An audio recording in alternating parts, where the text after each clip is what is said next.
discussions and tutorials on nerdy subjects for people who aren't necessarily nerdy themselves. With you today is your nerdy tutor George, and with me, my llama enthusiast, my mom. Hi. Alrighty, so it has been a little bit since we've done this. We were supposed to have an episode last week, but we had a kind of unfortunate event that happened, and so we will pick up what we were intending to do, which was last week here, after we get through this cycle of episodes. But we're going to be talking about conventions and cosplay. So, one of the big things about being a nerd is a convention. They're huge, they're everywhere, they've been existent since the early 1900s in some cases. Really?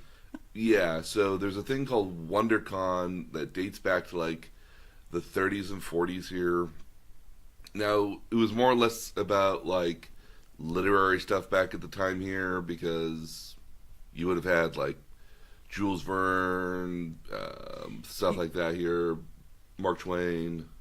You had a whole literary explosion when magazines carried a lot of short stories and serialized stories. Yes. Because they were cheap, especially during the Depression. Mm-hmm. Very popular. Yeah, you could get by with in publishing an entire book once a month here with just like a couple dozen stories in it, and if they worked, they worked. If they didn't, oh well, they were cheap to make anyways. Yeah. But no. So conventions like this go back really far. For our purposes, though, we're going to be talking about basically nerd conventions. Now, we're not talking about your traditional like. It isn't my accounting convention I was at last week. It's not an accounting convention. It's not going to be like a dentistry convention, things like that here. Like, it's not a computer trade show, although in some cases, sometimes a computer trade show can be a little nerdy. Well, I know the Consumer Electronics Show is a big thing. Oh, yeah, that one was a big deal. No, so look, when I talk about nerd conventions, I'm talking about things like Comic-Con, your local... Bronies. BronyCon. You have, in our case here, we have an anime convention coming up here in our local town, San Jose. And then we also have, like, Comic-Con and Star Trek, PAX Southwest, those series of things. You have Star Trek conventions for a long time were very popular. Now, there's Star Trek conventions. Are there Star Wars conventions? They are not as common, though, for some reason. Part of the problem here is that there's really kind of two kind of conventions that you have to assume that kind of exist. And there's no hard and set rule on conventions, but there's two types of conventions. There's the industry-based convention, and then there's the fan-based convention. I actually appreciate the difference between the two. Yeah, so the major difference between the two of them here is that an industry-based convention is all about selling you on the industry in question. And when I say industry, I mean usually the product in this particular case. So if you go to a video game convention, in a lot of cases here, such as E3, PAX, like shows like that here, the intent is to get you hyped and interested in getting the new video games that are going to be coming out, or letting people know what's out there. And in the cases of PAX, in a lot of cases, sometimes they're games that are made by two guys in their basement, and this is the first time they're getting to show it off to the world so people can buy it, which is in a lot of cases very cool, because traditionally video game conventions, E3 and Consumer Electronics Expo, are very expensive to get into because they only want the biggest, best people there, and to have like a guy that has two monitors and two joypads to go there is difficult. So you're talking about the cost of buying out a booth. Yeah. Yeah. And then, but the PAX Series event, which is the Penny Arcade Expo, originally was kind of like E3 with the intention that anybody could go to it. And they literally have booths just designed for people who own, that made two video games, two guys in their basement that made a video game, and this is where they get to debut it at, which is this huge stage with thousands and thousands of people that go to it. The tickets for these events regularly sell out at like 35,000, 40,000 people over the course of a weekend in some cases. Okay, when you're talking about an event like this, are you buying the tickets by the day, or are you buying a pack of tickets for several days? Or it can differ some days now. Most conventions will offer a daily sort of pass here, and in some cases, if you are a junior, if you're a child, in some cases you might get a discount or getting free. If you're a senior, you might get another discount. And in other cases, they offer a Friday, Saturday edition, or a Saturday, Sunday edition, or even just like a 3, 4, 5 day pass, depending on what it is. Every convention's a little different. So, like, PAX offers a multi-day sort of thing where if you buy all 3 days, or in some cases 4 days, you get a discount on all those days at the end of the day when you do it. As where if you do it day by day, it's bundled and it's cheaper. yeah. As where if Okay. you do it day, but in some cases, some people only go for the one day. Saturdays being the most popular day because everyone is theoretically going to have that day off, Okay. which is usually the case here. Like Friday, if you're going to go on a Friday, you tried to get the day off here in a lot of cases. Not everybody can, obviously. Okay, so we're talking like this is a 9 to 5 thing? More like a 10 to 6 sort of thing. But depending Okay. on the convention, sometimes could be like noon to 6 or noon to 7 sort of things here. But depending on the size of the convention, there's often not just events that happen during the daytime, but also go into the evening. I was going to ask about that. As long as advertisers or people trying to sell product have a group of devotees there, I would think you'd want to take advantage of that and have maybe invite only after parties and stuff like that. They have invite only kind of after parties. I've seen whole companies rent out entire like bars and restaurants to have like a dinner only sort of thing with developers of video games, or in a lot of cases here when you get to multimedia like Comic-Con, they'll rent out entire movie theaters to show off just trailers, just to leave people come and go constantly for Comic-Con in San Diego. You'll get in a lot of cases you want to keep it going, but you also kind of have to remember that a lot of the people that they're there from beginning of the show to end of the show, I've been there all day long with no lunch break. Because and they're eager to get out. sometimes If you work in a booth or if you're yeah, I mean, like if it's you and your buddy that made a video game for like PAX as an example, you want to be there the entire time because because it's not really going to be the option. And with PAX, like in a lot of cases with conventions, if you're a part of the industry or a part of the convention, you might get in an hour early to set up. Well, no, actually, you'll get in there like let's say 8 o'clock to set up and power everything up and make sure everything works. But then 9 o'clock to like 10 might be a special like VIP only time. So it might be like the people who actually work the convention who can go and see the other things you're doing there. Or you might that's have kinda like cool. celebrities, or you might have, the mayor and his kid who are like local VIPs to you at the end of the day, stuff like that. It's not common. It's not very common when we get to like the fan conventions, but the more industry related stuff, that's definitely more common. So like as an example here, if you go to E3, if Shigeru Miyamoto, who is this guy who makes the Mario Brothers and Nintendo games, he's their chief creative officer. If he goes for that hour only sort of thing here, he's going to play whatever he wants to see what else is on the floor here. Yeah. He's not going to go there during the prime peak time when he's going to expect all this media, all these people coming to ask him questions, taking pictures of him, trying to interact with him. He's going to go to the special media hour or the special VIP hour just to do what he needs to do to look at what he wants to see. Because otherwise, he's never going to get a chance otherwise. Yeah, no, I So. kind of get that. Okay, so years and years and years ago, like 15 years ago probably, Mhm. I took your younger brother, who at the time was 10, and one of his friends to a Pokemon convention that was just Pokemon. Now, it was all of the convention center, Yep. but it was just Pokemon. Yep. It was a trip. He had these huge blow-up Cardboard. Squirtle. I mean like Little several statues. Well, several stories tall, like 2 stories tall type Mhm. things, like 20 feet tall things. Yep. It was So, pretty incredible. Yeah, industry people really love, again, like they just have this stuff sitting and sometimes in their offices. And they love to bring it out whenever they have the chance to. Because it's really great promotional sort of stuff here that where else are you going to get to see like a 20-foot tall Pokemon? Except when they go and tour around the country with this stuff. Okay, but when we went, and again, this is 15 years ago, I don't remember seeing anybody dressed as Ash or Misty. Depending on the type of convention here, and it's gotten more popular. It's always actually been very popular, actually. But we'll talk about cosplay a little bit later on down the way because there's a bunch of stuff here.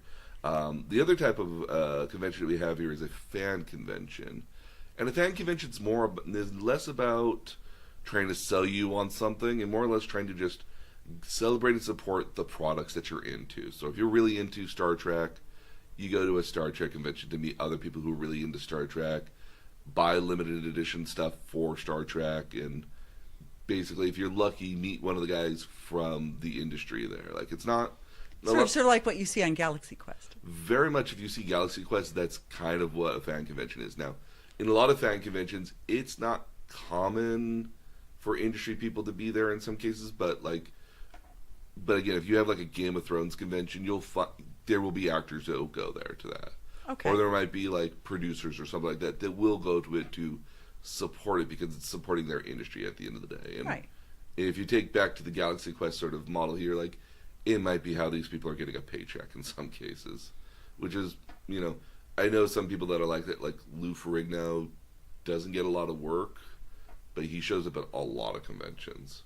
Okay. Used to be the case with Stan Lee up until the advent of the mid 2000s here, where he would go to a lot of conventions and sign a lot of stuff, even though he wasn't really truly writing for Marvel anymore at the time. And it wasn't until like the Marvel movies, that came out with like Iron Man, Captain America, stuff like that here, that he got a lot more popular and wasn't able to go back and do those conventions. He still did the big stuff like Comic-Con and the Comic-Con related stuff here. So like the one in San Diego, New York. I think he even did WonderCon in Anaheim a couple times, and when it was in San Francisco. But he was less common to be in like, Because too many people know him now and he's mobbed? Well, it's not so much that he's mobbed. It's just that, it's too big of a venue. It's sometimes like too many people would go. Okay. And it can be overwhelming. Plus, like, you're kind of also worried about your security at a certain point here as well. Like, Yeah. if like you're Lou Ferrigno, like, and no offense to Lou Ferrigno at all, and I mean this with no disrespect at all, like, you'd be somewhat hard pressed to know that you were the Hulk if you weren't somebody who's over 30, 40 years old. And who had seen the show. Who had known the show and had known the show existed. Because outside of that, he hasn't done a whole lot outside of that. Yeah. That show that's in kind of the nerd culture here. He's been in stuff, obviously, but like his roles have been a lot less pronounced and less, Yeah. stuff like that here. But again, like when you get to a fan convention here, you might have some industry people there to help sell the stuff, but it's more or less a fan-based sort of affair. These are generally going to be like the best example I can think of is an anime convention that we have here in the States. So, when you go to an anime convention here, depending on where it is and how big it is, you won't have a lot of industry people at it in a lot of cases. So you won't have, like, you might occasionally get the companies that license the Japanese animation here, for example. But you also might get some people that are part of the community, part of the industry here. Like, you might get voice actors from Japan, or you might get people who write the stories in the comic books in Japan, or you might get people who are directors or producers or storyboard artists occasionally.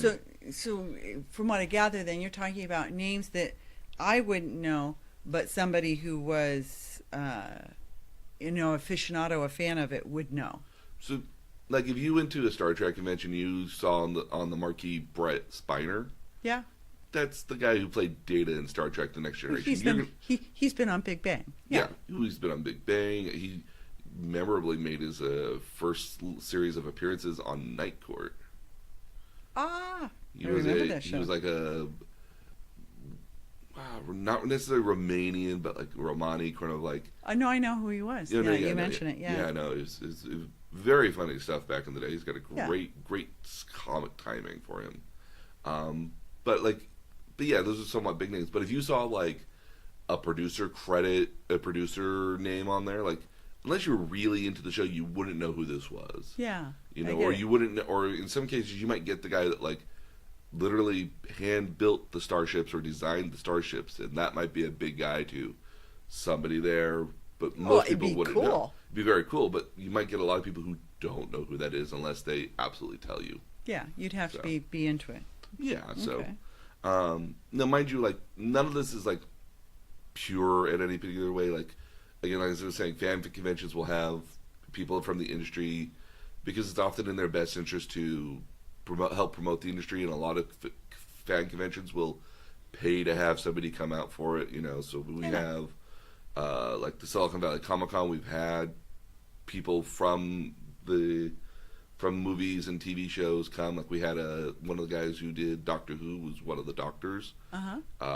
We had the 10th Doctor who came And so they paid for his hotel and for him to be at the convention for the weekend.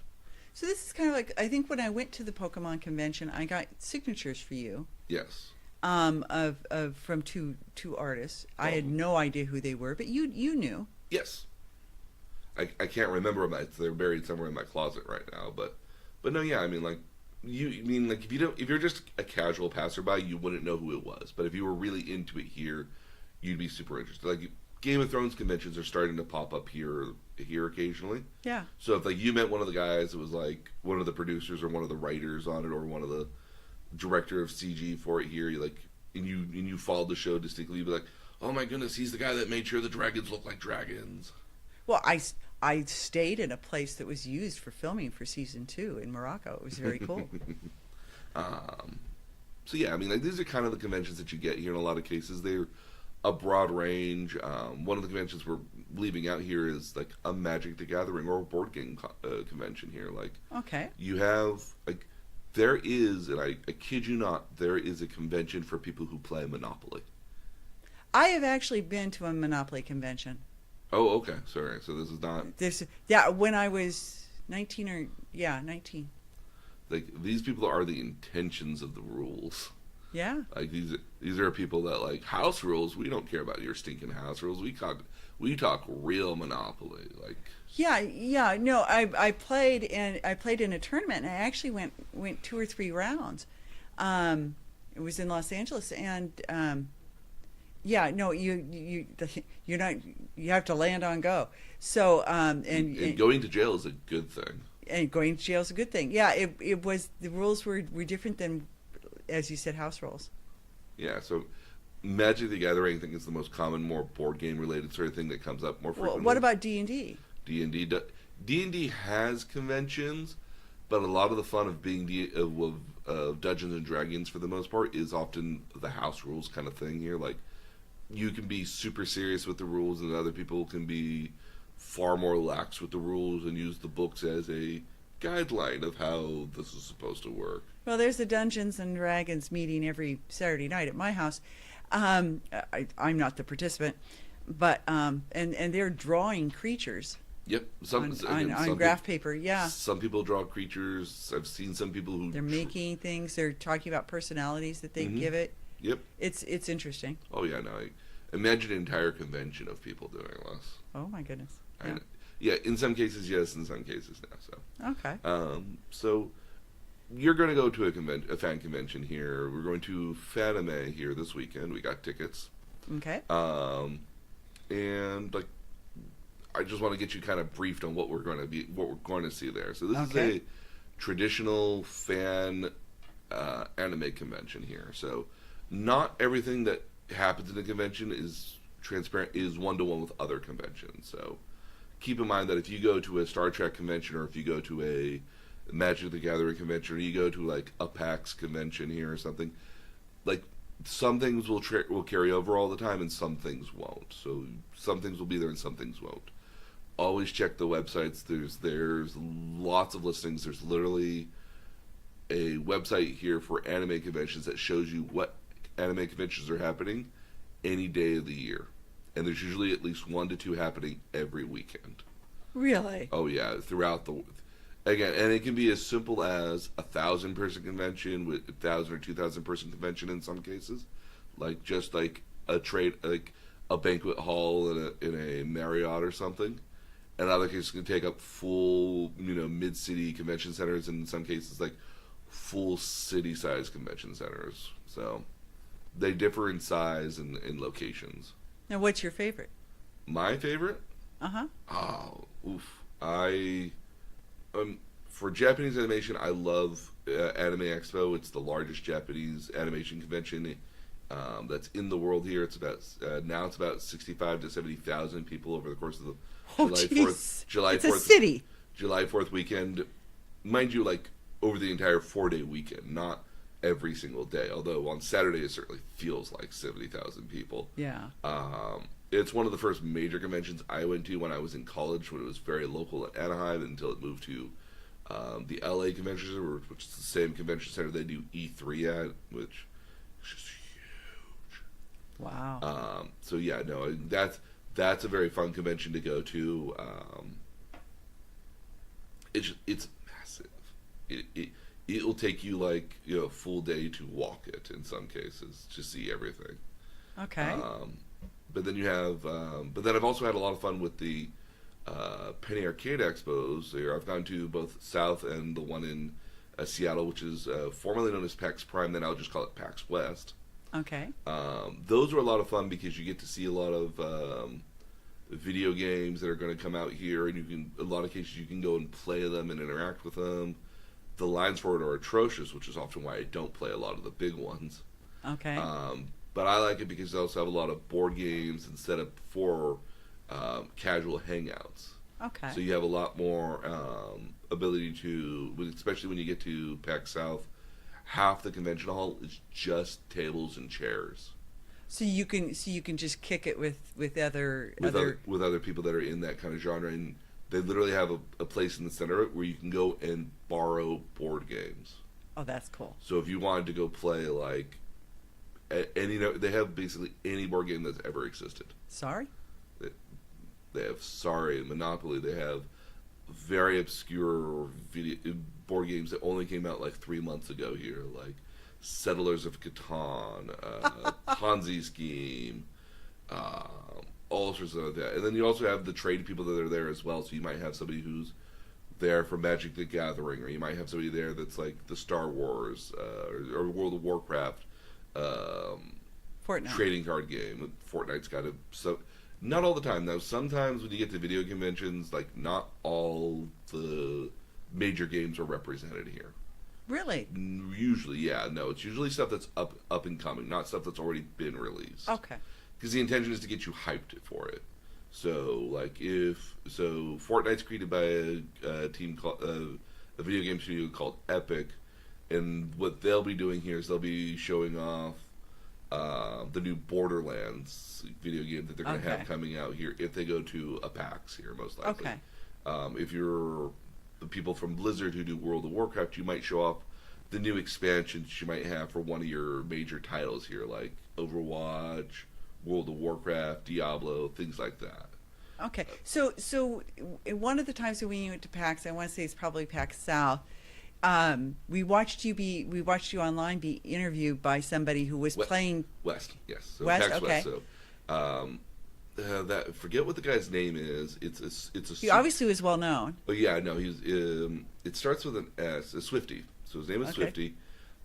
He's a professional World of Warcraft player, which is kind of hard to explain. How you can be a professional video game player. When we get to, I have one on video. I have one set up for video games here.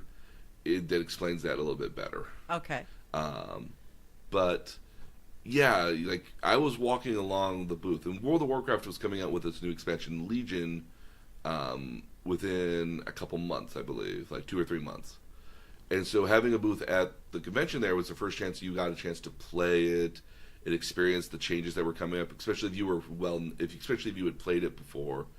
I happened to be walking by. I think he saw me out of the corner of my eye. I was like, "You!" And I was like, well, there you could hear in the background some gal saying, "Did you see?" And he's like, "Yeah, no, I got it." And he's coming up. Now, mind you, like he's also about like a story above me. Well, yeah. The way the booth was set up here, there was a second level to the booth here that's about another like 10 feet up. That's just a play area for him and other like VIPs to come up. Yeah. And so like he saw me, and was like, you, and they stopped me and was like, you got to come up on the stream. You got to come on the stream. And I was like, and I was happy to come up on the stream, and I was trying to be in full character the entire time because part of me is like, okay, I know who this guy is. I don't follow him at all, but I also don't want to like go off and be like, you're a paladin player. You're not that important to me. Because I'm a warlock player, and I'm just like paladins can go like eat my left foot. Well, but I thought it was nice that you were in character because I mean, what he really wanted was he wanted me to be in character. So what we're talking about here is I dress up as Dr. Robotnik from Sonic the Hedgehog, and I have a Sonic the Hedgehog puppet that I walk along with as well, and I will shave my entire head to do it. And this is a fun aspect of conventions known as cosplay. So let's go ahead and just get into the cosplay aspect here real quickly. So cosplay is It's a pantomime or a portmanteau, excuse me, of two words here, which is costume and play, so cosplay. And essentially, it's the act of dressing up and inhabiting a character from your favorite movie, TV show, video game, book, comic books, anime, manga, and in some cases, like your favorite like band, musical bands here. In some cases, Okay. like you ever seen people go to a Kiss concert? Yes, I have. As they're cosplaying as Kiss people. Yes. And if you dress up in cosplay, you're known as a cosplayer. Okay. So we are going to be cosplaying. Yes. I am going to be Princess Peach And I am going to be Bowser from Mario Brothers. because I actually know who Princess Peach is. Yes. Because I've played Mario Mhm. Kart. Yep. And I have a horn, a tail, and I've got my turtle shell backpack ready. I am fully prepared for this. Okay. So, so no, yeah. So again, cosplay is really this option you have at a convention. Most people, probably if you go to a convention here, probably about a third of the people who are going to one of these nerdy conventions will be in cosplay. Now it'll differ a little bit here and there because if you're going to maybe like a Game of Thrones convention, like you might have less people cosplaying because the cosplay is more difficult to do. Well, I would actually think that one would be pretty easy. Chainmail and armor. Ah, okay. So depending on the characters you're doing, but also like some of those outfits can be rather elaborate. Like if you look at some of the dresses that Sansa has worn in the show, or Khaleesi or Dany. I guess I can never say her actual full name. Some of the characters there wear very somewhat elaborate clothing in some cases because it's a medieval sort of show here, and that might be slightly harder to do depending on where you're coming from in some cases. And while they do have shops that help you get the costumes here, they're a little bit less prevalent than the Japanese animation is, because Japanese animation is so popular with cosplayers right now. Okay. With cosplayers. Well, now, people tend to own their cosplay, I assume. It's not something you can just rent. You can rent. You can rent. Not common, but you can. Okay. Um, They ship it to you like Rent the Runway or something? well, what you do is you go to like your traditional costume store that you might find in your local area. Uh-huh. And sometimes they have anime costumes or cosplay costumes there. Mind you, keep in mind, if you're going to Halloween, you're a cosplayer for Halloween. Yeah.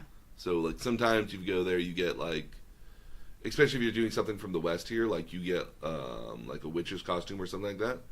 Or, like, a Superman costume, like, and you go take it to the convention here, yeah, you're cosplaying and you're renting a Superman costume, essentially. Or a Batman costume or something like that here.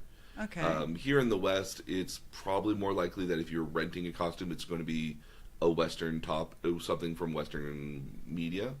Okay. Like, it'd be rather difficult to get, like, a Japanese schoolgirl or a particular character from a Japanese animation or a video game in a lot of cases here. Unless it's, like, unless it's, like, a super popular thing here. Okay. So things like what is the elfin one that you see all the time? I've seen a lot of that in cosplay. Yeah, no, I'm sorry, I'm drawing a blank. No. And any other time I'd know it. But because I work downtown, I see them when they come, and twice a year. Twice a year, and you do see a lot of the Japanese schoolgirl with the very short pleated skirt and the white stockings. The white stockings and the sailor top. And the sailor top. And that sort of thing. Can we talk about furries for just a moment? We can talk about furries. Okay, yeah. So they are a trip too. That comes once a year in late January for us, but like an anime convention, there's a furry convention everywhere once a week. Really? What are those?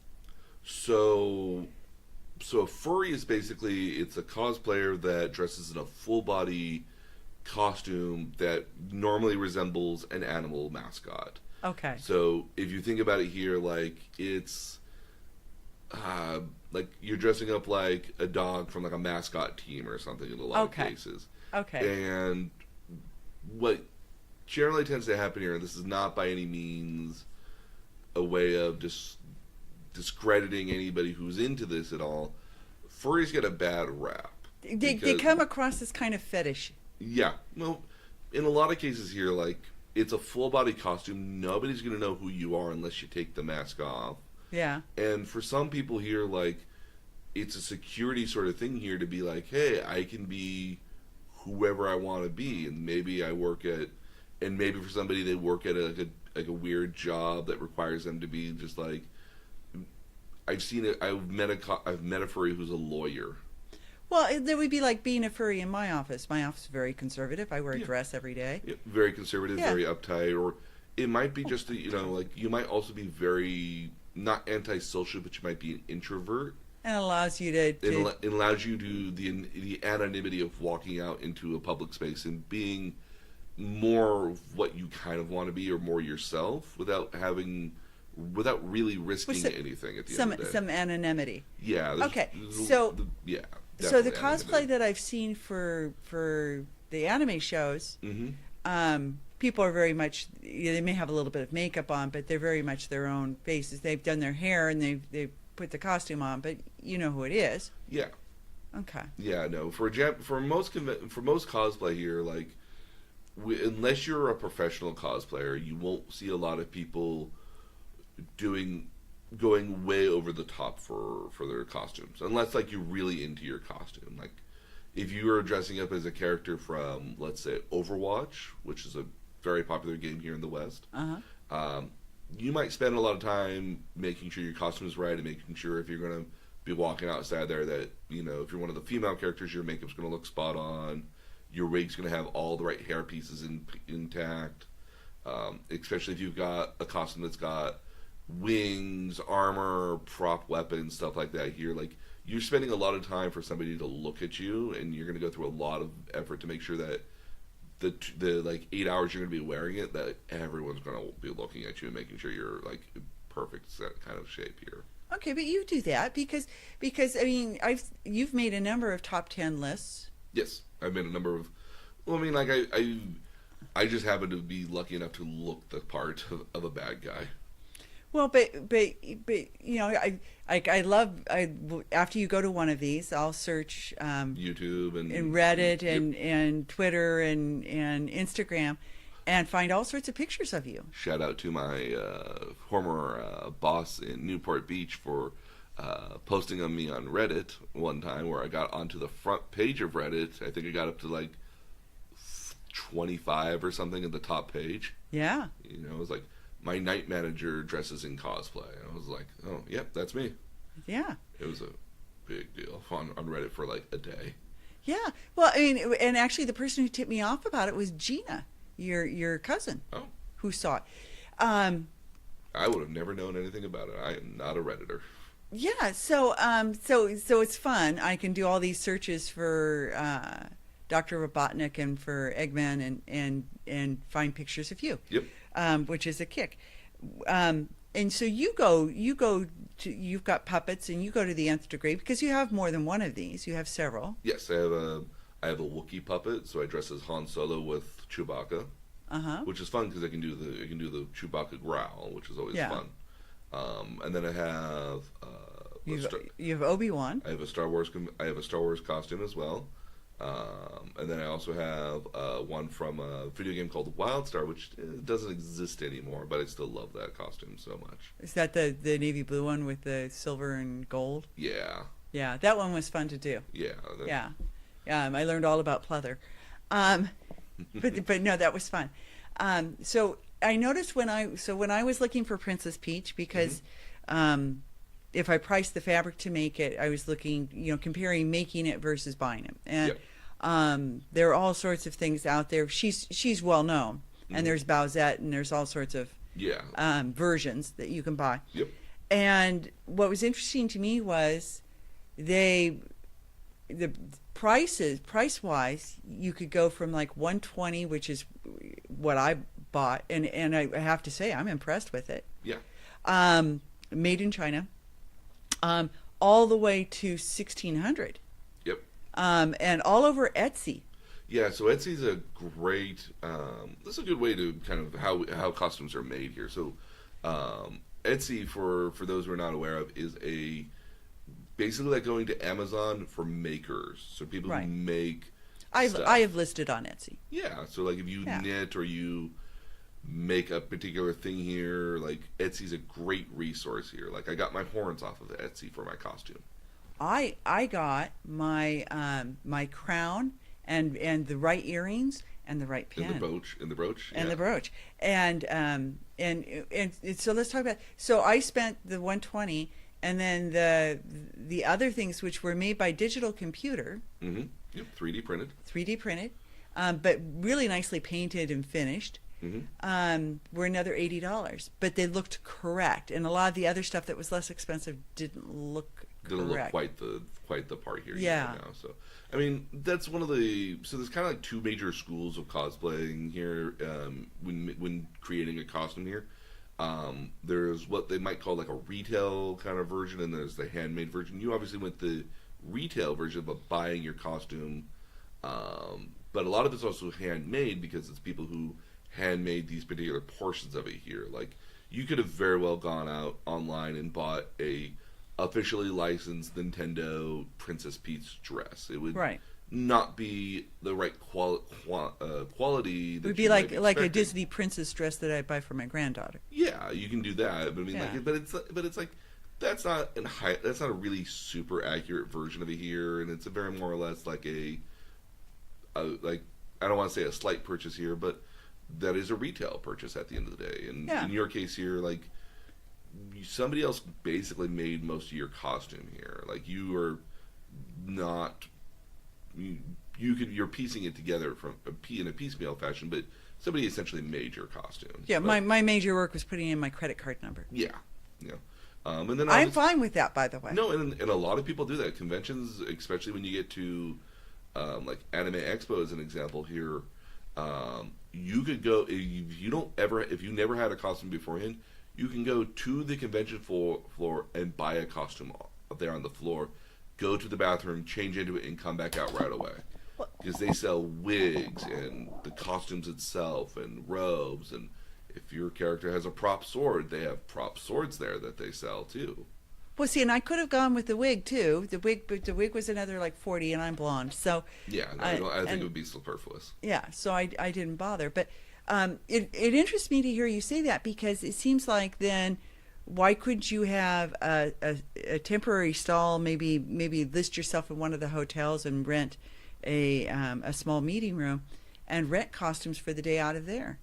Because in a lot of cases, when especially comes to like fan conventions, I know some conventions what they're doing now is they have a cosplay booth that's all designed about fixing your cosplay. Okay. So they have like hot glue, super glue. Oh, that makes context sense, cement, because things I pin- imagine fall off and fall apart. pins, buttons, bobs, like spare fabric if necessary. I don't think some sewing needles and stuff like that. They do have like I know when I go to like PAX, they have a cosplay booth like that's like emergency cosplay repair, That's nice. which is very nice. No, Yeah. it's Thoughtful. it's very thoughtful, yeah, because Things fall apart. oh yeah, no, and video game characters, especially if you're doing cosplay for it, are very, very elaborate in some cases, very overdone kind of stuff.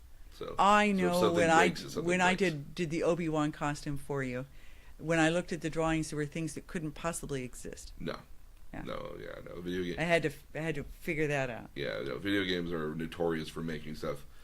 A great example of it here is that in what was it, 2014 or 15, when they were announcing the game Overwatch, they hired professional cosplayers to come to make costumes and show it on the show floor, so they had an immediate presence. Mm-hmm.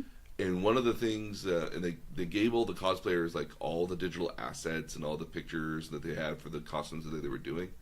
And one of the questions they came back to the cosplayers were asking like, "Hey, what else would be useful for you in making this costume?" And one of the major things they were telling them was, "Where are the pockets, or can we add pockets to the costume?"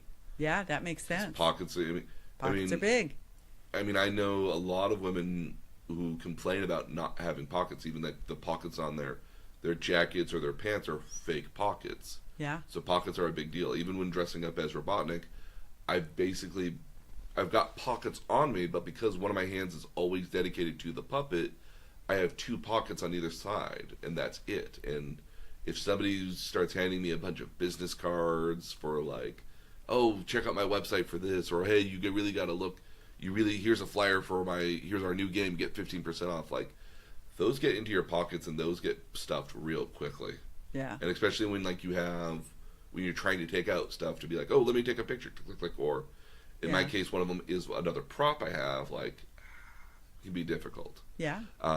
But no, again, so we get to another type of cosplay, which is the homemade cosplay, which is people building their cosplay from scratch in a lot of cases. Now, not purely scratch, like, you might buy a backpack here and customize the backpack to your needs. Okay. Or you might, or in some cases for the ladies here, you might buy a dress online that matches your needs and then modify the dress as necessary. I know I've been looking for a jacket for myself that I want to modify for another cosplay I want to do that would be perfect for work because I could get away with it really easily. Okay. But that jacket is kind of somewhat hard to find, or at least in my size. Okay. But yeah, I mean, like even the homemade cosplayers are not, people who make their own cosplay are not doing it solely alone. You might have some people that just build their entire costume out purely on their own materials, but most people are still buying stuff, from retail shops to do it, and just not specifically this item for for that character. But in some cases, yes. If I made my dress, which it could have done, Yes. but there's a lot of gathering for that thing. There's a lot of gathering. There's a lot of like little pieces. There's a lot of different colors. Well, and there's the pleating down the front. And so I just figured if I could, since the materials would have cost me 80 or 90, if I could buy it for a reasonable amount, which it did fine. Yeah. But if I had made it, I still would have gone on to Etsy to get the crown and the other earring, stuff. Yeah. the earrings and the brooch. Oh no, absolutely. Because you don't want to go to all the effort of having the costume and then not have the details right. Absolutely. Yeah. No, again, I'm notorious for doing that for some cosplays here as well. Like, again, like... Well, swords and belts and... Yeah. All those things. Well, I mean, like, when you get to... I mean, unless it's a very popular sort of thing here, like, a lot of the stuff you're building yourself. Okay. One of my pet projects I really want to do here... or I have two pet projects. I want to make a wizard staff. Okay. I would love to make a wizard staff out of, like, wood and foam here and have it, like, light up and everything.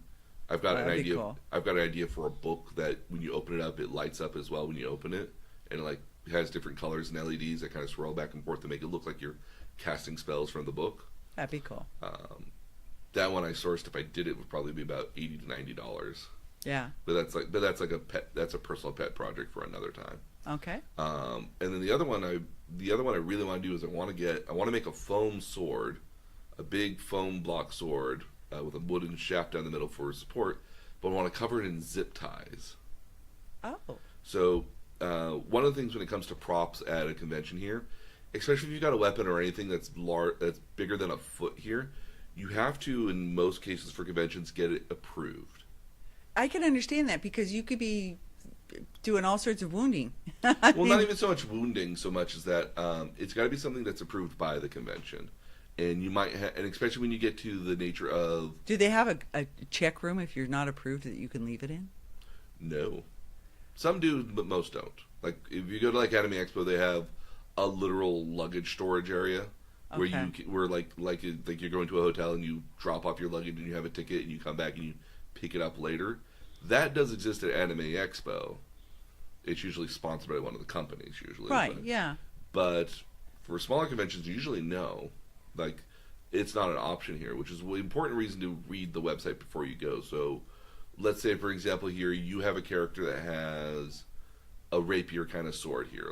Right, yeah. And I've seen people with real rapiers, like a fencing sword. Like a real fencing sword, go into cosplay, and they have to, and then they walk around with it.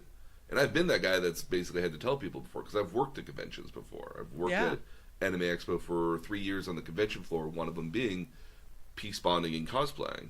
Yeah. And basically looked at the sword, it's like, nope. Because it's a real sword with real metal. Even if you didn't intend to hit anybody with it, you can cut and lash stuff pretty quickly, and you can do quite a bit of damage. And even if you got... A lot of people. There's a lot of people, and again, like, it's metal. The second you do anything with it, you're going to hurt somebody. So Yeah. no, like for safety reasons, you don't do that. The same thing is like if you have a staff, you have to get that piece bottom because that's a, depending on how tall it is, it's a 5 or 6 foot long, striking instrument that if you wind up, you can get a really good shot on somebody. Yeah. Swords are a lot of that way too. Here, you can't have real swords. You can't have metal swords that are not, sharpened at the end. You can't have any of that. Yeah. It's got to be approved. If you have a bow and arrow, you can't have the bow knocked at all. So you can't have a string going through it. Oh. Because you don't want to have it's the same thing with like a projectiles. Nerf gun. You don't want to have projectiles. I totally get it. They're unknowns at the end of the day. When they fly, who knows what's going to happen? See, I would think you just take away the arrows. Well, no, because you want to have the arrows to cosplay with. Okay. Because if you're so you don't have the string on it, but you can pose with the arrow. Yeah, so you look like you do it. And I've actually seen a person who makes bows that have basically have like a little wrench on the backside of it, so it looks like when you pull the wrench back, the arrow arms pull back.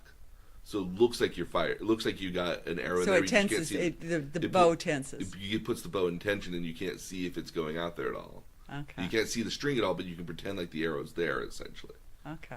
I've seen that. I've seen that before for Zelda cosplayers. Zelda was who I was thinking of. Yes, so Zelda. Yes. Yes, I see a lot of Zelda. One of the other things that's very popular, obviously, with more Western stuff here, are guns, props.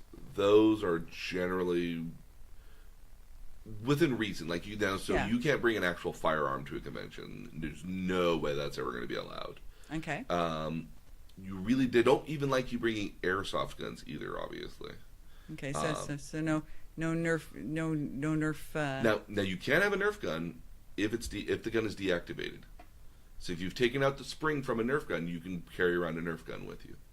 And a lot of people will use, and again, like if we go back to the homemade cosplay here, a lot of people will start with a base of a Nerf gun and build onto it here the weapon they need here. Okay. So like if you're like a sniper sort of character or something, you might take like a Nerf gun and build off of that to build so we're like taking model magic clay and doing stuff with foam blocks and gluing on here and then sanding it down, dremeling it down, painting it, adding bobs and wires and all sorts of different stuff to it, repainting it, and then weathering it, which is hilarious. I always find weathering very fun and interesting. Well, I had to weather fabric for you. Yeah, I know. Weathering is a weird bit because like it's one part like really, really difficult, another part like whatever. It's kind of fun to be destructive, actually. It is. Yeah, but trying to weather it and have it look accurate, it was harder than I thought. Yeah, it can be very tricky because there's no like uniform. You can't be uniform about it. You have to be random. It's actually hard to be random. Yeah, very much. Yeah. One of my favorite little props that I have here is if you look in the corner there, I have Thor's hammer. I have Mjolnir, and that's a legitimate that's something you can buy from Marvel here, but it's a legitimate 1-to-1 scale size of the actual hammer. How heavy is it? It's not that bad. It's only maybe maybe 3 or 4 pounds. So you could bring that in. It's specifically designed for it. Okay. It even has a feature here where if you push a button and you say the name of the weapon or you say Thor on it, it glows on the front of it here. So it's very cool. It's designed for cosplay. It's designed for cosplay. Yeah. Same thing. They have Iron Man's helmet that exists out there. My Infinity Gauntlet can be used for cosplay here as well if you're going as Thanos, although obviously it's a very big hand and arm, so you might want to have a similarly large size hand on the other hand too, to be proportional. Yeah, totally get that. Or if you were going to be Captain America or Iron Man and you walked around with the Infinity Gauntlet, it would make sense. It would now, but you could. But again, if you were one of those superheroes, you could have that there as an example. Okay. But prop weapons here are a cool thing to have with you because they add a lot of cool dynamic to a costume. But be careful because in a lot of cases here, always if ever in doubt, read the convention's guide for that because they do have guides on cosplaying here. What's more commonly coming up here is that. Oddly enough, this is an interesting thing in Japan. Japan doesn't have as much of a taboo with Nazi culture as everywhere else does. Well, yeah, they fought on the same side, sweetie. I understand that, but again, keep in mind in like Germany though, like Germany, no Nazi stuff is allowed whatsoever. But in Japan, you get like they don't consider it as much of a taboo and everything. I guess Okay. because they're somewhat unrelated to it for the most part here. Like So they're more tolerant of they're it. more tolerant of it. There's literal shows that have very much Nazi imagery in it, but not outright Nazi related. Well, but And- it's interesting because one of the symbols in the Buddhist church does look like a swastika. Yeah, it's actually actually meant for peace. Yes. And But you see it in front of temples, and if you're not aware of it, you're like, what is that? yeah, and Yeah. famously here, there's a Japanese animation known as Bleach, and the character's sword has that symbol in the crossguard for it. Okay. So like, it's very distinctive there, and you're just like, oh, well, it's not a swastika because it's going the opposite direction. Yeah. But if you didn't know otherwise, you'd be like, whoa, dude, like, why is our lead character having a swastika on his thing here? Yeah. Yeah. He's got bright orange hair, not blonde. So, but no, some conventions are not allowing cosplay like that anymore Okay. because it's considered hate speech, and they don't want to offend anybody here. Conventions are very much about everyone having fun together, and they don't. And want we're not dressing up as the KKK either. No. I mean, Yeah. a lot of time, again, like stuff like that here, the conventions have every right to basically turn anybody away for any particular reason. Yeah. Conventions, especially when it comes to that, take that stuff very seriously here. Like, Well, for everybody's safety. so there was a recent show called Tanya the Evil. It's a cute little show. It's very funny. Or no, funny is not the right. It's very interesting Okay. of a show, but it A has little dark. it's very dark. It's got the lead character is in an army that's very German Nazi-esque. Uh-huh. And that cosplay is not being allowed at this convention here this year. Oh, And I've Interesting. seen other conventions that don't allow it either okay. for reasons of trying to make sure that everyone's kind of on the same page with that here. It's So- interesting. It is, Yeah. but I mean, No, I get it. oh no, it makes perfect sense. Conventions are all about everyone getting together here. Yeah. When you get to the presentation of your costume here, like, you're inhabiting the character. So you don't have to have all the same mannerisms as the character, but you do have to kind of like know maybe a line or two that the character says. Or you got to have a pose. You always got to practice your pose. You got to have a little bit of an action that you do here because back in the day here, if you were in the early 2000s, camera phones were not a big deal. So everybody who had cameras had either professional cameras or like I did had the little 30 shot disposable camera that you took Yeah. back into the shop later. You took back into the Yeah, you took Film- to yeah, yeah, and had developed. yeah. But now people have cell phones and a lot more ease of access to pictures and videos.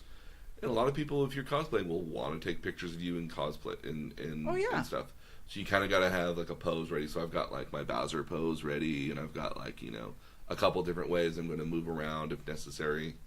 So I need to study up on Princess Peach.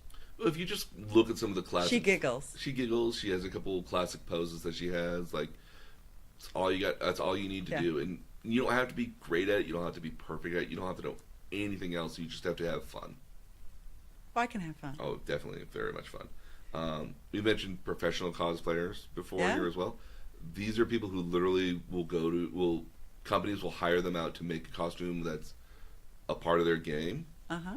or media or something like that, and then they will show up at trade shows or conventions like this just to promote the show, to promote the object here. I've been to a couple. PAX is notorious for having what they call no booth babes. A booth Okay. babe being like somebody who's like this. If you go back I know what a booth is. It's like the women in beer posters. or car shows, women Yeah, like who yeah. say PAX is very much not about having booth babes at all, but you'll have companies that hire professional cosplayers who will just kind of hang out around the booth. Well, and a lot, and I mean, and this is true in part because a lot of Japanese anime is very sexualized. Very sexualized. Japan loves to do this here. Japan loves to hire cosplayers to dress up for showing off their stuff here and promoting their stuff here. But did you know that in Japan, every single town, prefecture, city, everybody's got a mascot, and not just a mascot like character, like in some cases, a full-on costume mascot. Well, that's kind of cool. Very cool. Yeah, no, again, we will see it. I will point them out when we get there. Okay. So you have professional cosplayers. You've got people online who, like, I love Volpenprox because he goes through all the little details of how he makes these huge weapons for cosplay, and Oh, that's stuff like kind of that. cool. Very cool. Yeah. There's a professional cosplayer called Kiyumi. Uh-huh. She's actually Swedish. Oh. And she's done a number of video game inspired stuff here, and she's got an entire she's got an apartment, and the entire upper floor is this entire expanded attic that's just her entire cosplay room to build costumes. That's pretty cool. It's really cool, yeah. And she goes through all the steps she goes through that makes it, when you see the steps, she's like, I could do that, and then you get it in hand. She's like, I need a lot more practice before I do this. So. Yeah. Yeah. Oh, yeah. But let's talk about some interactions with cosplayers, because this is Okay. kind of a key thing here that you got to keep in mind, that There's an etiquette? there's very much an etiquette for cosplay. Okay. As a cosplayer, your etiquette is basically to try to inhabit the character, not to be Right. offensive or offend anybody, to just be yourself, enjoy yourself and be the character that you are. But when you get to the flip side, if you're a person that's looking at a cosplay or interacting with a cosplayer, there are some etiquette rules. Like, one of the first thing is always ask for permission. You want to ask for permission for anything from taking a picture. You always will get a lot of people just come up to you, can I take your picture? And you'll say yes or no. If somebody wants to high five you or hug you, or in some cases have a photo with you, permission is a very big deal, because there's some people who cosplay who don't want other people in the picture because they think it ruins the costume in of itself, or they don't like, or they're afraid of having somebody else near them, especially if you're a female cosplayer. Well, if you're in one of these sexy things, you certainly don't want a guy's hand on your ass. A hand in your ass, or maybe even on your shoulder or on your arm. Yeah. Other people, in some cases, in other cases, it might be that I don't want anybody near me because my costume is very fragile. Yeah. And might break, and is broken early in this convention, and I don't want it to break down here literally in the middle of the convention floor and not have a good costume for everybody to wear to show off. There's a lot. Permission is a very much an important thing, and it's very important that you ask beforehand to take a picture here. Now, if everyone's kind of taking a picture at the same time and they're still posing for you, that's fine. But I mean, feel free to be asking for permission as much as possible. Okay. And expect for when we go cosplaying for everybody to ask, can I take your picture? Okay. And the answer can be no. The answer sometimes is no, I'm in a rush to go get somewhere, or no, I really have to go to the bathroom, or no, my costume is literally falling apart. Can you pick up that gear that fell off the ground over there? Okay. I've met that. I still like the idea of the booth to fix yourself. They're Super glue and hot glue. I mean, super glue, hot glue, needles, threads, bobby pins. Oh, it makes perfect sense. It's a great little element, and especially if it's sponsored by somebody, I'd go to that website anytime. Especially in some cases when they go to the big conventions, they're sponsored by cosplay websites. Yeah, that makes sense. Cosplay is about inhabiting the character, but you are not the character. Okay. Some people have a hard time when they see their favorite cosplayer, when they see their favorite characters being done by other people here. They tend to sometimes forget that you're not Princess Peach. Okay. Or you are not, especially if you get to women who have a slightly more scantily clad kind of costume here. Yeah. Or you get a character that might be kind of, scantily or slutty, or very much kind of very risque. The person dressing up as that character is not that character. I would think the issue would be if you were a bad guy. Because you're not the character, and you didn't do the things the bad guy did. You're just play acting for the day, and I think that would be my concern. The other one you might get, the other one I've seen a lot of the time, and I'm a little guilty of this from time to time here in my own mental thoughts here as well, is that if you see a character you don't like, you immediately don't like the cosplayer or the cosplayer. Oh, the person inhabiting it. Yeah. Yeah. Because they're inhabiting the character here. If you see a person, my favorite example is if I see a lot of people who go as this character named Luffy from One Piece. It's basically a guy in a red vest and blue shorts with a hat on. All it takes is just a little mascara, little pen, or some little pencil here to just make what looks like a little like cut along the eye here that looks like Okay. it's been stitched up. Like, it's a very, very easy cosplay to do. And I'm always just like, that's so easy, couldn't you have thought of something else? Or couldn't you have done a different version of this character that wasn't quite so easy? And I've been guilty of that before, thinking, oh my goodness, not another Luffy player. Oh my goodness, not another Naruto. Like, because they're so prevalent in some cases here. But you do have to remember, like, in some cases, this is what a cosplayer could afford. This Yeah. is what a cosplayer could manage. Or had time and they decided at the last minute to come, and so this is what they could kick together. Or this is what they think is enough. Everyone's got a different, I've seen some people who basically get an Amazon box, cut out the holes in it, and then write, like, Gundam on the side of it. In a lot of cases, I think they're being ironic, Yeah. but the first guy wasn't. The first guy wasn't being ironic. The first guy was like, look, this is the costume I could afford. It's a box. That's how broke I am going to this convention. And some people are very broke when they go to these conventions. They spend everything to get to these conventions. Well, yeah, by the time you've paid for airfare and all. Yeah, I mean, if you're gonna travel, a lot of people will stay very local, within an hour to 2 hours drive. It's one of the reasons, like, I only went to Comic-Con because it was an hour away. If it were anything more than an hour and a half drive from LA to San Diego, I wouldn't have done it. I mean, but even when I go to, like, the Penny Arcade Expos, like, there's a huge fee in going into it, and that's basically my vacation for the year in some cases. That's me going. That's because, again, like, that hotel room is $299 or $200 a night in some cases. Yeah. It's $100. It might be anywhere from $100 to $150 each way to get back and forth. yeah. And then I still got to remember, oh, I've got to eat. Oh, I got to walk to and from the convention every single day. Oh, I need to have my costume and everything. Like, Yeah, you're having to check luggage. It's not like Check you luggage. can carry that on. no, and in my case here, I have a really, really big duffel bag designed just to carry my costumes. Yeah. It's huge. It's like Yeah. it's like the ones we used to take backpacking with us. Oh, yeah. So that's awesome, and it's got wheels. So I'm so happy. But every single time I go, they're like, "Yeah, you're gonna get charged an oversized fee." I was like, "Totally knew it." Yeah. It's like, Yeah. "Oh, this is over 50 pounds." Like, all right.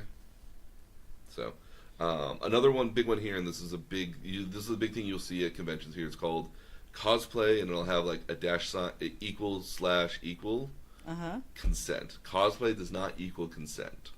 This goes Oh. back. This goes back to the whole harassment sort of thing here, that anime conventions treat this very seriously, because it's been an issue that's been this has been somewhat of an ongoing issue for many years at different conventions, where cosplayers get harassed by convention goers for inhabiting a character, whether intentional or not. Again, if you're dressing up as a character, and I'm trying to think of one, let's say, and I'll have to find a picture of it here. There's a character named Remy from Black Lagoon. Her Okay. basic almost entire outfit is a pair of really short denim hot pants, Uh-huh. a black sports bra, and a gun holster and a pair of guns, and in combat boots. That's Okay. the entire That's the entire costume here, and she is a very sexualized character Yeah. in the series here, and so there's been people in the past here who, have seen the character here and are very much of the notion here, like, oh, she's dressing up that way for me. It's like, no, she's not. She's dressing up that way for herself. And you get a lot of people here who will try to harass you, try to get in with you. This probably happens more with female cosplayers, but I have seen it happen with some male cosplayers as well, depending on what they're wearing. Where people seem to think like, oh, well, you're okay with wearing this skimpy outfit or this particular outfit, so you must be okay with me touching you, because otherwise you wouldn't want me to see you like this. Like, that is not the case here. I would liken it to when I was in college. I used to cocktail at the Red Lion, and we wore these really low cut floor length dresses that were slid up the side, way up your thigh, and men would think you could slip your hand in the slit of the dress, or would peek down your top, and you're like, no, that's not what I signed up for. No, yeah, and again, that's the thing here. Like cosplayers went there to dress up as the character. They didn't come there to basically be um, Your fantasy. no, they came there for themselves, and Yeah. to assume as much here would be wholly unfair to them and very much unfair to you at the end of the day because it's not what you're expecting. And so this is basically the character I'm talking about. Oh yeah, well, flies unzipped. Yeah, Yeah, I can see where that's going to happen. yeah. No, again, like it's a very sexualized looking character at the end of the day here, and that's In a sporty kind of way. in a sporty way. No, yeah, she's very much a tomboy at the end Yeah, of the day. That's, yeah. You definitely communicates that. yeah. So, but again, I've seen characters much more scantily dressed here because people have the chance to make it. They will. Yeah. A great example I've seen is people who go as Playboy bunnies, but as Yeah. characters of Playboy bunnies. Like I've seen the Avengers as Playboy bunnies, which is hilarious. I find so like it's a person who's cosplaying as Tony Stark. So we're Captain Marvel as a Playboy bunny. Yes. Well, okay. So I noticed when we did our anime episode, and I watched Mm-hmm. anime, there were a lot of bunnies. Yes, bunnies are. You watch the show called Bunny. Senpai doesn't dream of bunny girls. Senpai. Yeah. Yeah, like Japan's one of these things where like they take a lot of their notions from the West. Like they weren't doing a lot of animation until they saw the West doing a lot of animation. So people like Walt Disney, Warner Brothers, they weren't doing a lot of animation until they saw the West doing it. The West says that Playboy bunnies are very sexualized and very sexual. Yeah. Japan was like, yes, they are. Yeah. Oh look, there's a maid. That's really cute. Maids are super cute. Damn right they are in Japan. Yeah. Maids are very popular in Japan. Like Japan takes oddly enough, Japan takes a lot of its cues from the West when it comes. Do we get to dress up in Japan? I'm working on a place where you can wear a kimono. Cool. And there's a festival we're going to as well. Oh, very good. Festival. I like a festival. Oh yes, no, we're going to a very big festival. Oh, cool. Back to cosplaying here. Yep. Don't monopolize a cosplayer's time. Yep. They got to move on. They got other people waiting to take pictures. They have other people wanting to take pictures. They want to maybe move and see more of the convention, or maybe they've been in a pose for a long enough time. I mean, if you want to come up to a cosplayer and ask them like, "Hey, that's a really cool costume. How'd you make it?" Some people will be more than happy to answer that. Like some people won't. Okay. Fair enough. Dressing him as Dr. Robotnik here, a lot of my favorite times like, "How'd you make your coat?" It's like, it's made from 100% hedgehog. It just doesn't breathe underwater because Sonic the Hedgehog doesn't breathe underwater. He actually drowns fairly frequently in water. Okay. Or the notion was it's water resistant. It just doesn't breathe underwater.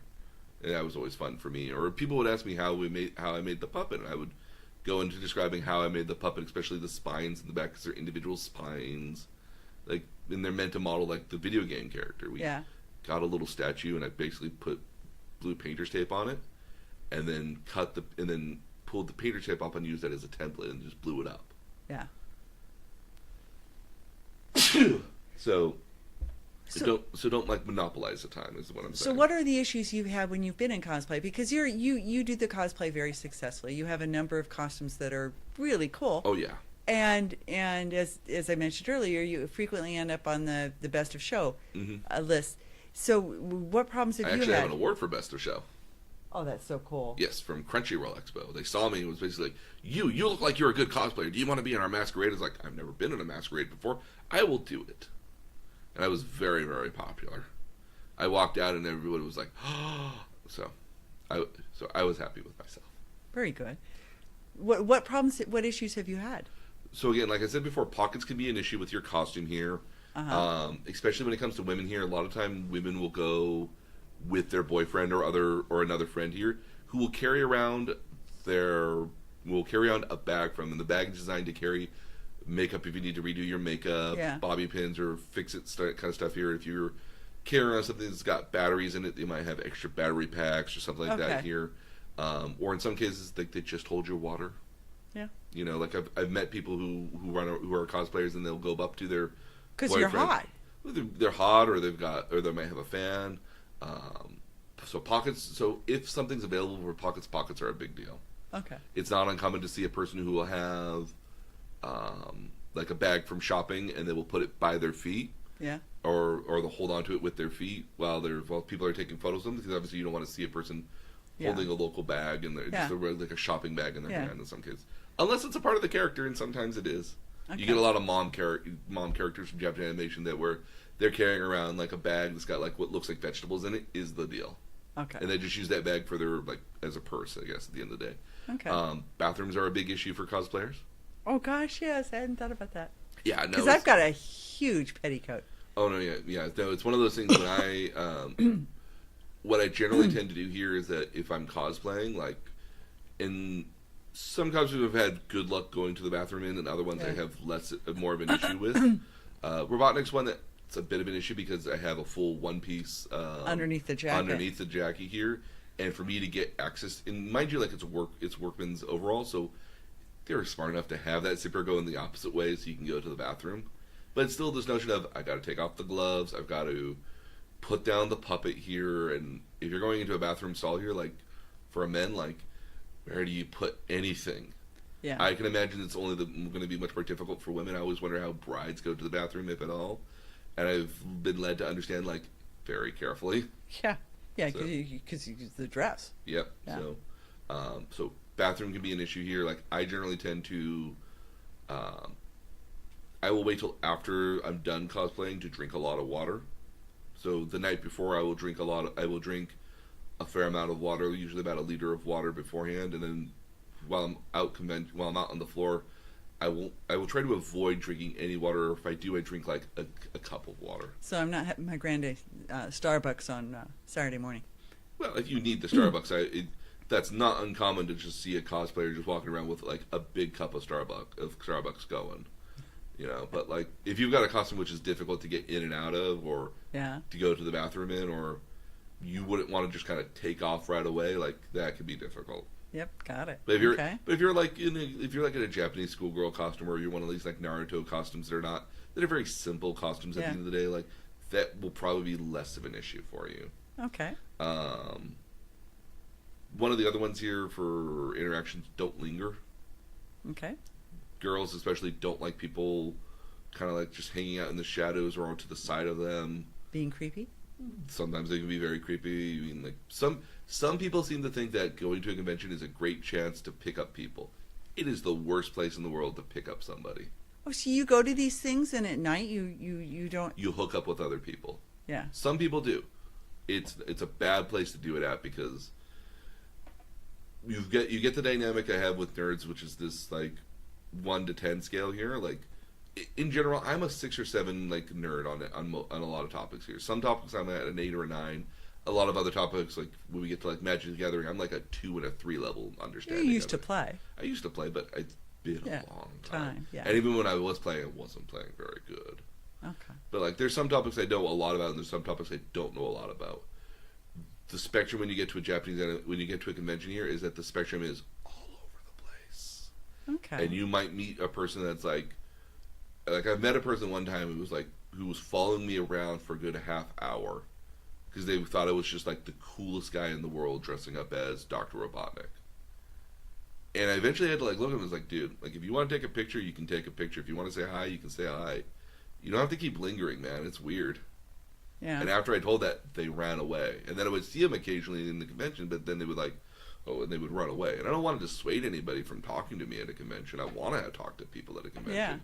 The first time I ever went to the convention is where we had in Seattle for PAX West, where I got to go to the one guy's booth. They had a Sonic the Hedgehog booth there showing off Sonic Mania. And I basically just hung around there for like a half hour just toying with people, like, fall into the pit. That's right. No, Sonic, stop killing my badnik. Stop. Like, I was just messing around with people while they were playing. And I thought it was hilarious, and the people there and the other people there at the booth thought it was hilarious too, that the bad guy was telling them to not do that here. Yeah. But some cosplayers, other people there were like, you're ruining my experience. Yeah. So I can appreciate that, and when I saw somebody leering at me, it's like, you know what? Okay, I'm going to move on.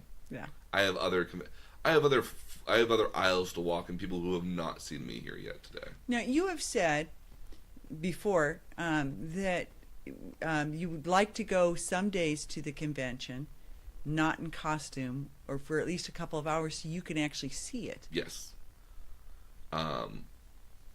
with a depending on the size of the convention here, like usually I'm like if I'm going for a multi-day sort of thing, usually like the first day I won't go in costume because I want to see what the convention is. I want to see where all the floors are and all the aisles are, especially if it's a new place. So, like on a Friday. On a Friday here, like I'll go when the con opens up at like 9, 10 o'clock.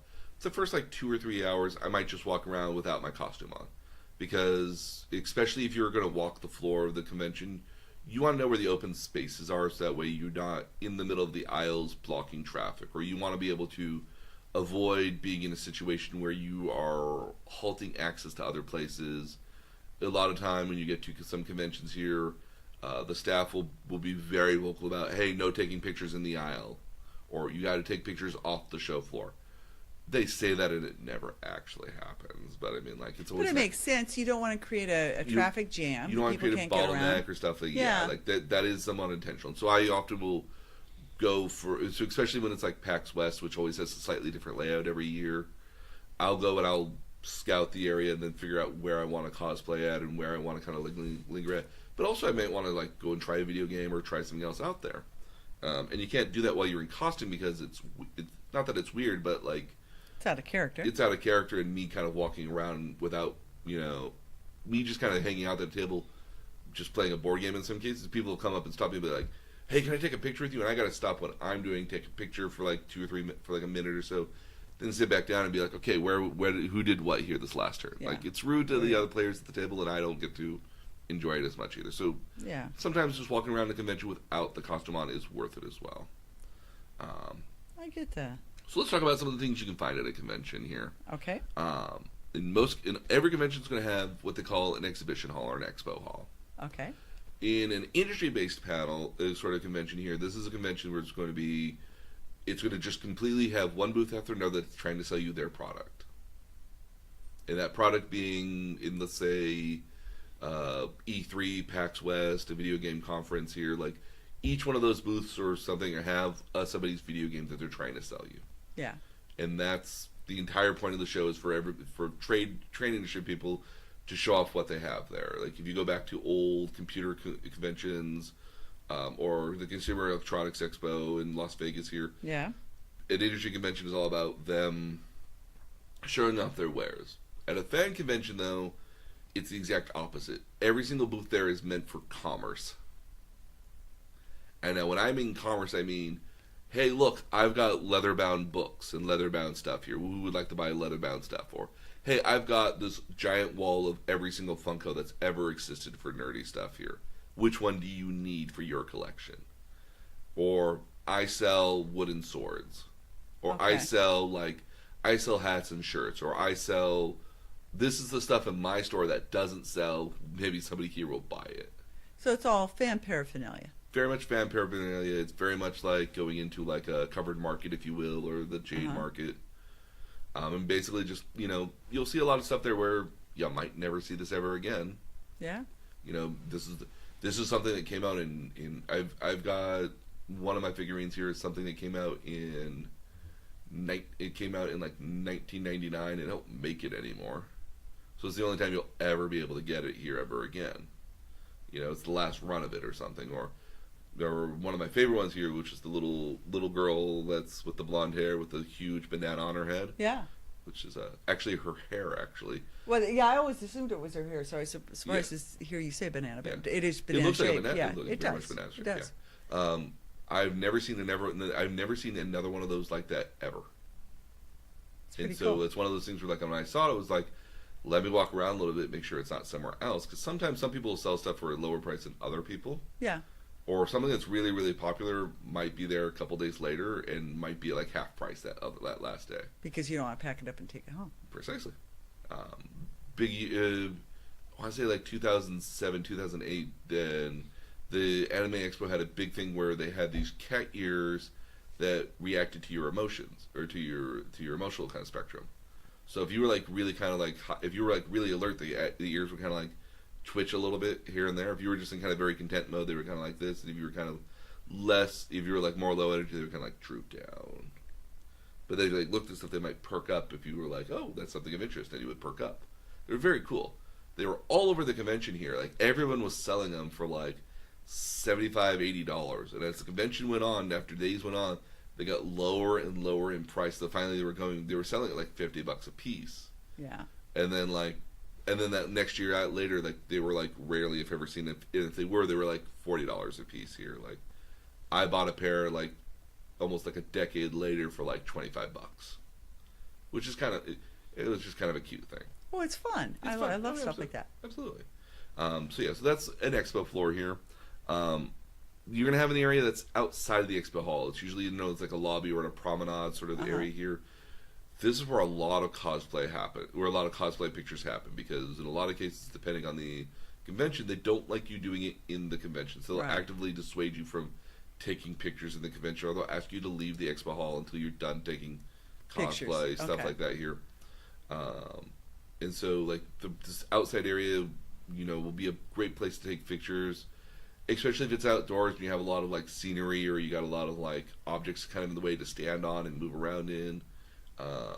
Anime Expo, when it was in Anaheim has this great giant open space that's right outside the main expo convention center itself.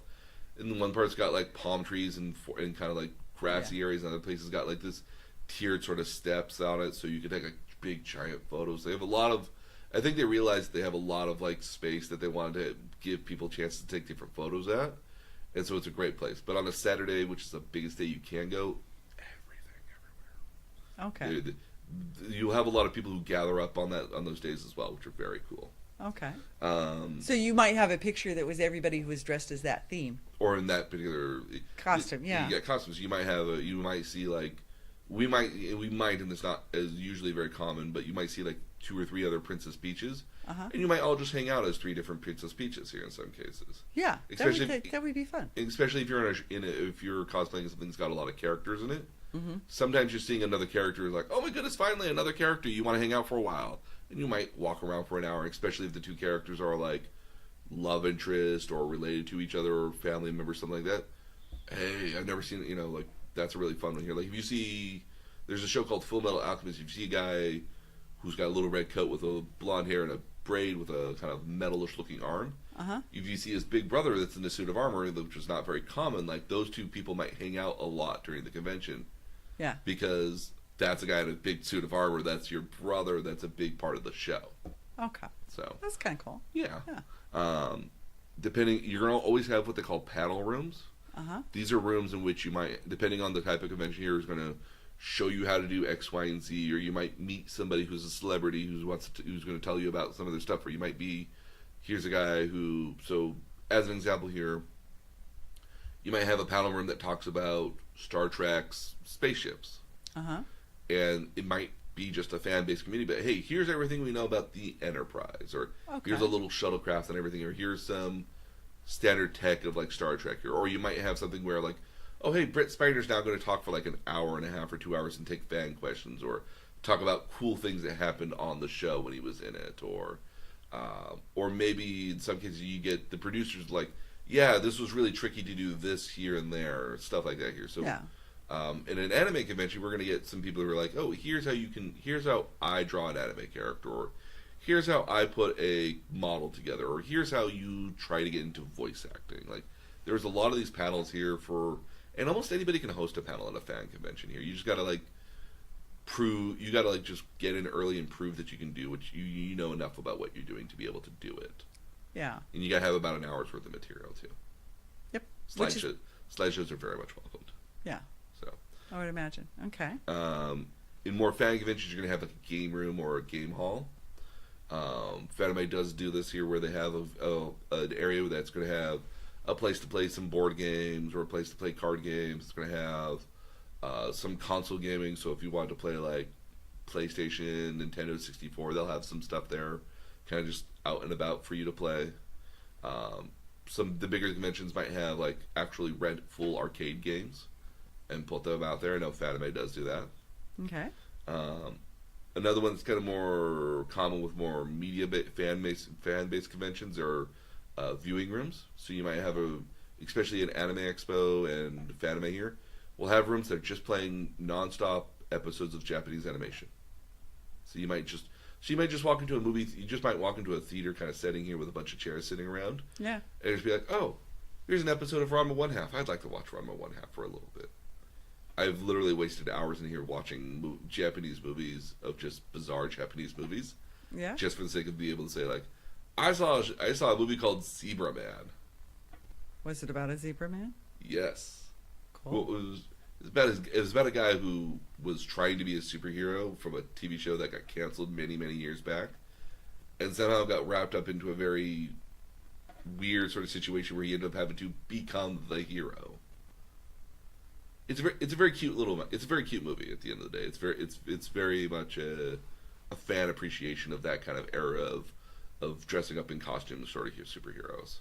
Well, yeah, I liked the American superhero that was on a couple of years ago. It was just sort of a regular guy who suddenly got zapped. Yeah. Yeah.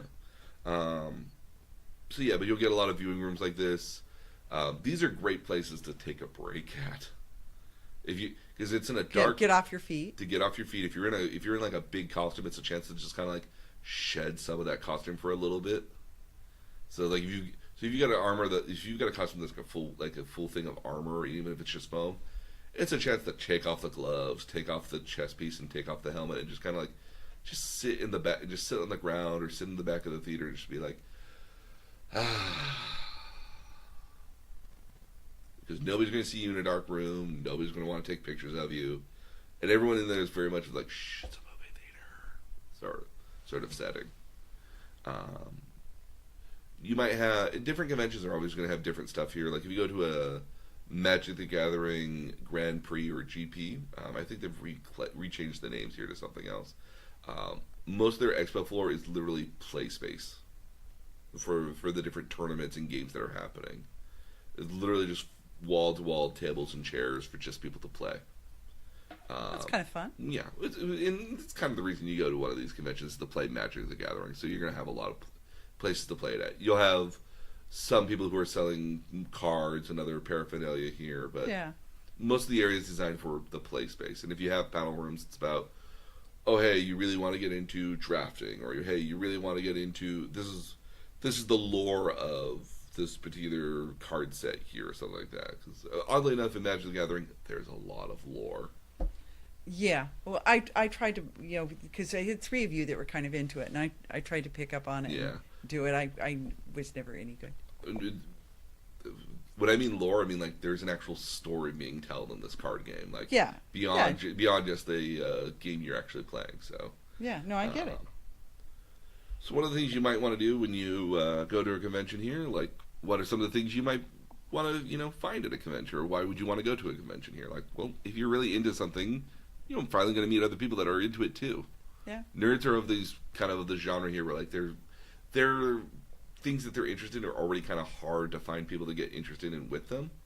So a convention's the perfect place to find other people who are into what you're into. Again, like, I mean, it's hard to kind of just walk out in public and be like, I'm a big fan of Sword Art Online, and everyone's going to look at you like, the hell are you talking about? As you walk out, he's like, I'm a fan of the 49ers, and I'll be like, yeah, me too. And other people are like, no, Raiders. It's like, Well, but I mean, so I go to a yarn convention, mm-hmm. and I could say at the yarn convention, I'm a fan of knitting. not even I'm a fan of knitting. I could say I'm a fan of brioche, and people would know what I meant. Yeah. Or I'm a fan of interlac, and people would know what I meant. And you have no idea. I have no idea, and I would look at you as if you were bizarre and crazy. Yeah, because I generally am, but yeah, no one would have an idea. But there, I could take a little class on it. I could take a 90-minute class on brioche. Or you might take a class on cosplay in an anime convention. Exactly. Like stuff like that here. Yeah. So obviously you can see cosplayers here. There is a cosplay I do want to warn you about. There is something called crossplay. So crossplay is the notion that you are dressing up as a character of the opposite sex. Oh. So what happens in a lot of times, because So drag. not necessarily. Okay. So what happens in some cases here that we talked about in the Japanese animation episode, where you have characters that are from a series that are kind of bishonen or pretty boys. Yeah. some girls like to dress up as the pretty boys, so they'll dress Okay. up as as male characters, and it's somewhat not uncommon for a lot of characters in Japanese animation to actually be voiced by women. Like Yeah. famously, the most powerful character in the world named Goku is from Dragon Ball, is voiced by like a 50-year-old woman. Okay. It was a very, very, very gnarly voice. Naruto, a very popular character in Japanese animation, also voiced by a woman in Japanese. A lot of Okay. characters, so a lot of young children and teenagers are kind of voiced by women in Japan. Okay. A lot of the men do much more mature characters, sort of, in the Okay. male cases. But that's not uncommon for girls to be walking around in as Naruto characters or other male characters here. You will get some guys who will dress up in female costumes, and there's some cases where it's intentionally attempting to be in drag or trying to look as feminine as possible, and other cases where it's meant ironically. It's satire. There's a great example. There's a guy in Japan who he's got to be in like his 70s or 80s. He's bald. He's got a huge kind of like beard that's kind of very reminiscent of like a Chinese monk or a Chinese sort of like ancient warrior sort of thing. Confucius. Yeah, kind of like that. He dresses up in schoolgirl costumes and just goes and walks around with people and takes pictures with them. Cool. It's very cool. Famously, there's a guy named Manfei that used to travel to the anime expos and a lot of anime conventions down south. He was a very hairy guy that dressed up as a character called Faye from Cowboy Bebop. Very scantily clad costume. This is one of those cases where, like, cosplay does not equal consent. Oh, okay. But because he was very hairy here, he was very popular. He walked up to people frequently and just started interacting with them because he was very confident with himself. But some people were somewhat put off by him. Yeah, I can imagine. Which can happen here. Let's see. You can meet celebrities and people as a part of the industry. A little less common in some fan conventions, but like I said before, if you're going to a Star Trek convention, it's probably going to be somebody from the cast there at some point here. So if you were really a big fan of Tuvok from Star Trek Voyager, he might be there. I don't know if I'm doing a whole lot of other work. Okay. You might get probably not. You're probably not going to get like William Shatner or no, but you see Geordie, whatever his name. You get the guy who does Geordie LaForge. You might get Catherine Janeway. You might get Cisco occasionally for the bigger ones here. Like you might get a captain here or there. Okay. You can learn about new things here, like you said, for your yarn convention. You can learn new things about knitting and things like that. Mm-hmm. That's very common for a good convention. Where, again, one of my favorite conventions was the PAX one. I love going to the panel rooms for the industry ones because I get to learn about, hey, here's how we came up with voice acting, or hey, here's our behind the scenes sort of stuff that we do for here. And one of the favorite ones here is that there's a voice actors one in Anime Expo. Usually for one of the major companies that does one of the major shows, they show a blooper reel at the very end of it, which is hilarious to watch. That would be fun. A lot of cursing. It's very fun. There's also some etiquette for conventions as well. Okay. One of the most obvious ones that you wouldn't think would be needed to be said here at all: be nice and kind to everybody. Yeah. Like you're all kind of here for the same thing. You're all here to celebrate this thing you're really interested in. Like, if you don't like something, keep it to yourself. Like, just create a positive atmosphere for everybody. At this convention, especially the fan convention, is going to have a lot of children at it. So, oh really? There'll be some children here that are. Oh, cool. Okay. I've seen children as young as like 5 and 6 years old walking around in costume, and you'll have 11, 12-year-olds, teenagers in costume, and walking around here. So like, and their parents will be with them, and you might think something's cool for you, but you may not think it's really cool. But it's not really cool for the parents to have to describe later. It's like, Mommy, why are those two people hugging each other that way? I'll have to tell you when you're much older. Yeah. Sort of situations. Always ask for permission. If you want to go to the booth and you're thinking of buying something, but you want to pick it up to get a closer look at it, you can ask the person at the booth, can I take a look at this? And, excuse me, can I take a look at this? And you can pick it up. Some people won't let you pick up stuff because it's really expensive. They don't want people running off with it. Right. But other people might be like, if it's small enough, they might, yeah, sure, you can take a look at it. Or, hey, that thing that's all the way up there, can I take a look at it? Yeah, sure, let me bring it down for you. So, just be nice about asking for permission for stuff like that here. Same thing goes with cosplayers. Same thing if you want to, some booths will have like a VR setup here. You know, like, hey, can I try the VR setup? Yeah, sure. Let me show you. Okay. You know, always ask for permission. We've obviously talked about cosplay is not consent. Yeah. You know, harassing other people is not good in the convention. That's a quick way to find yourself without a badge and thrown out of a convention. Okay. I've seen that. I've been that guy that's thrown people out of conventions before. It's kind of fun from my point of view because I have all. Because at the end of the day, it's like, who are you going to complain to?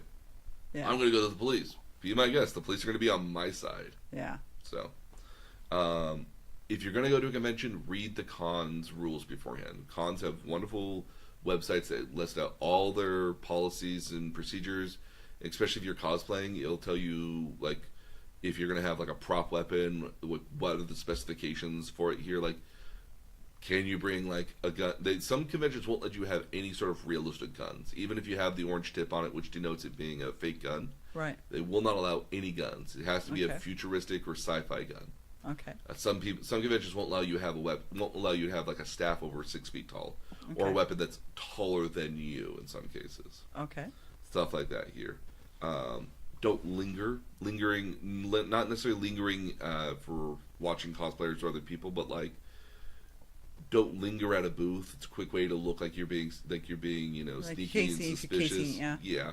Don't linger in the aisles either. Like this is one of those things. Like if you're gonna take a picture of somebody in costume, don't take it in the middle of aisles. Wait to get to a Yeah. more open space to allow people to move and back Around, and forth and move yeah. around you. Because again, like some of those aisles can be, you know, walking space that's no bigger than this table here in some cases. Not all the time, but that's a very extreme example. But like from my wall here to your wall behind you, like it's Yeah. very much a 10-foot sort of span, and you've got like maybe 50 people trying to get through this area here. Don't linger in those spaces if you can. If somebody wants to take a picture of you in cosplay, you know, tell them, you know what, let's walk to the end of the aisle where there's an open space, and then take the picture there.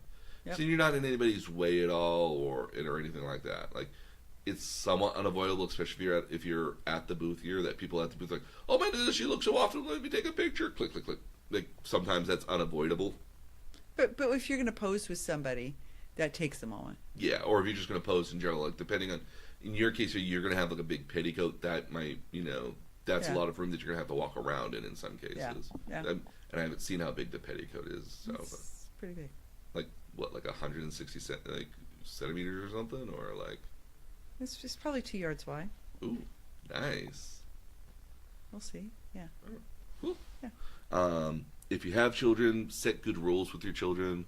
It's kind of the same. Assuming you were taking your children to like Disneyland or something, have rules about if you get separated, where do you meet up at? Yeah. You know, keep an eye on your children because again, like especially There's lots for them to touch. lots for them to touch, Yeah. lots for them to grab, especially when it comes to cosplayers. Like, I had a person one time who, there was a little child that like was enamored with me, saw me, was just like, and so I went down low to take a picture with them. So I got down on my my Yeah. knees, and I stretched out to the bottom, and they came up and hugged Sonic, which was really cool. But then they were trying to take Sonic off my arm, Oh, and I was yeah. very much noticed like, please don't, like he's a little fragile sometimes. Yeah.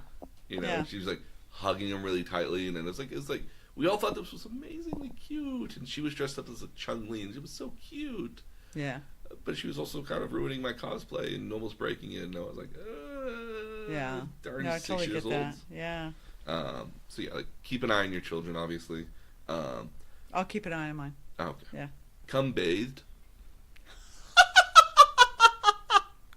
It's a running joke here that some people wear bars of soap on a string around their neck when they go to the conventions as a sign of telling everybody, I took a shower today. You gotta remember that sometimes when you go to these conventions, as fan conventions, some people will go. A lot of people don't have a huge lot of money to go to these conventions, anyways. So you might have 4 or 5 people to a hotel room. Yeah.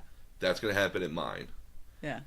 I know it already, and I've already explained it to people. Like if I see more than 4 people in a room, other people have to leave. Yeah. There's a limit of how many people you can have in a room before I start deciding. You know what? I'm gonna charge an extra $50 per person, Yeah. which I've done before, and people are like, you can't do that. That's what it says in my rules. Yeah.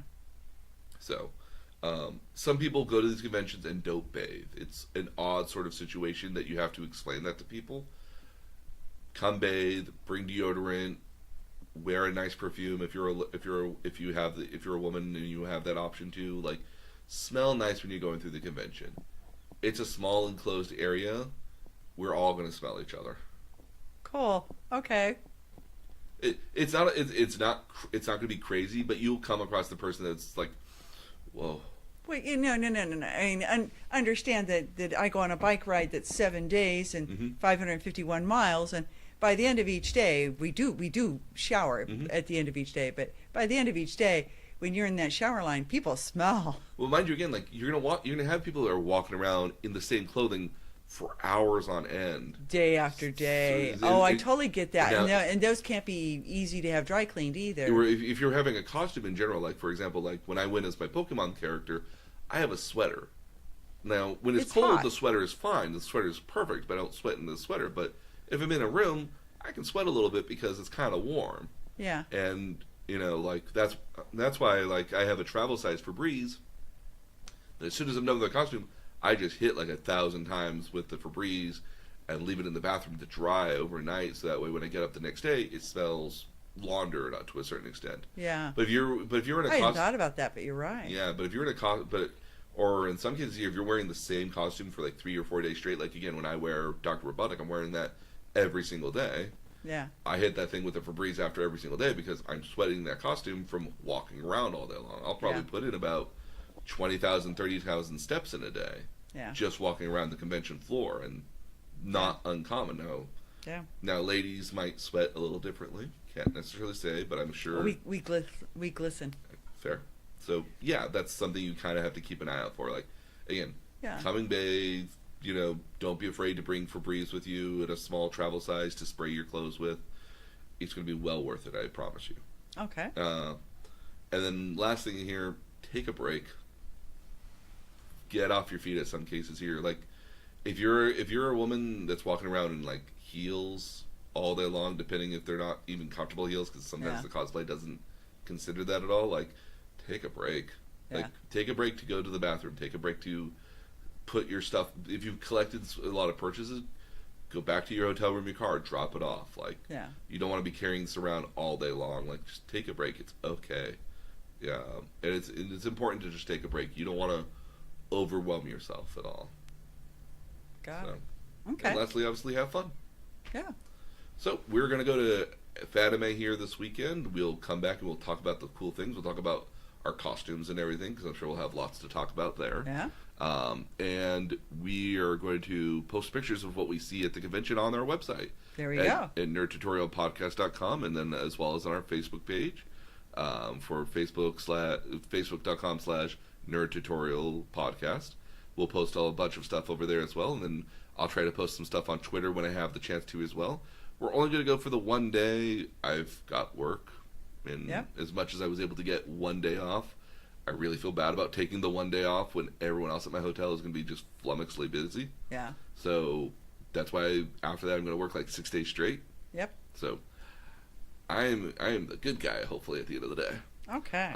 But thank you for joining us here, and we'll look forward to seeing you guys here next time, and we'll have more information about what we saw at Fanime.